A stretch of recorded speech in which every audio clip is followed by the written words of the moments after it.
যাও যাও বাড়ি যাও, অনেক রাত হয়েছে। বৌমনি কোথায় চিন্তা করছে। দন্ত কেয়ার, দন্ত কেয়ার। আর শিবুর চাঁদ সে শিবুর নেই, বুঝছো? আমার বুঝে কাজ নেই, ও নেত্য বৌমনি বুঝলেই হবে। তুমি যাও তো। এখন কি হে নাগর তোমার আমার প্রতি সে মন আছে রে তো? আরে তো কি রে, দরজা খুলবে? আরে তো আরে লাঠি মেরে দরজা মেরে ফেলবো আমি। কেন? যে সতীনের বাড়ি গেছিলে সেখানে থেকে গেলে তো পারতে। কি বললি? মা কালী তো সতীন বলবি, তোর ওলাউটো হবে জোড়া পাটা দিয়ে কি কালী গেলে এমনি এমনি মানত করে এসেছি নাকি? তুমি মা কালীর কাছে আমার মরণ কামনা করে এলে?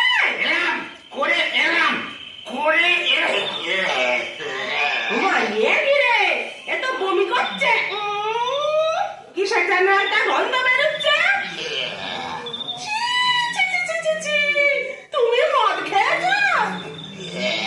বলো যা, এ তো বমি করেই চলেছে।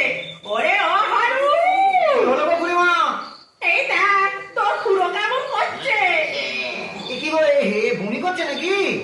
আমার গো, পেট্রোগা মানুষ, কলকাতায় গিয়ে লোক সামলাতে পারিনি। সব কাটলে জিলিপি জিলে ভাজা সব খেয়েছে, মানে দিশি বিলিতি সব।